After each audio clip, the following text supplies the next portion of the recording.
കാപ്പിക്കൊക്കെ വൈകുന്നേരത്തേക്ക് ഒരു കടി. പിന്നെ അരി വറുത്ത് നല്ലപോലെ വറുത്ത് ഞാൻ എടുത്തിട്ടുണ്ട്. അതൊന്ന് തരിതരിയായിട്ടൊന്ന് പൊടിച്ചെടുക്കണം. ഒത്തിരി പൊടിഞ്ഞ് പോകാൻ പാടില്ല, എന്നാലും ഒരുമാതിരി പൊടിയണം.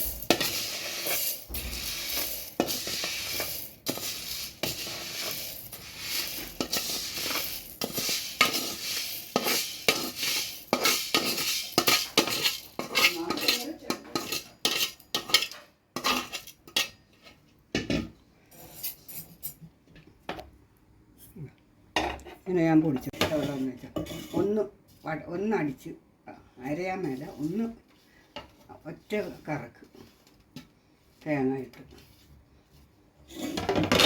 ഇതൊരു 2 കപ്പോളം അരിയുണ്ട് വറുത്തത്. ഇതൊരു മുറി തേങ്ങയുടെ 3/4 ഭാഗമുണ്ട്. മധുരത്തിന് പഞ്ചസാര ഇടണം.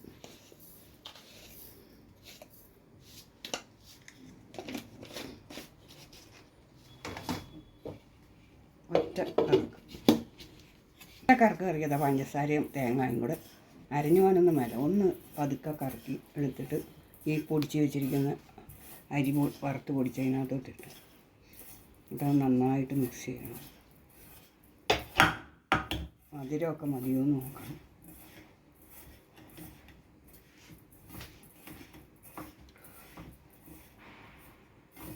തനി അവരോസ് കൂടി കണക്ക് തന്നെ ഇരിക്കും നല്ല രുചി. നോക്കട്ടെ മധുരം.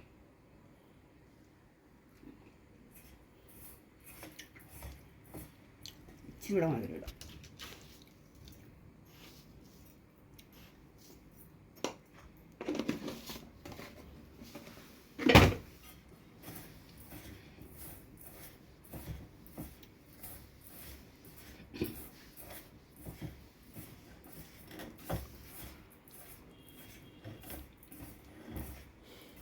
നന്നായിട്ട് ഞെരടി പെട്ടെന്ന് നമുക്ക് ചായക്ക് ഒരു കടി, പിള്ളേർക്ക് വിശക്കും, കൊച്ചുങ്ങൾക്കൊക്കെ നല്ല പെട്ടെന്ന് ഉണ്ടാക്കി കൊടുക്കാം.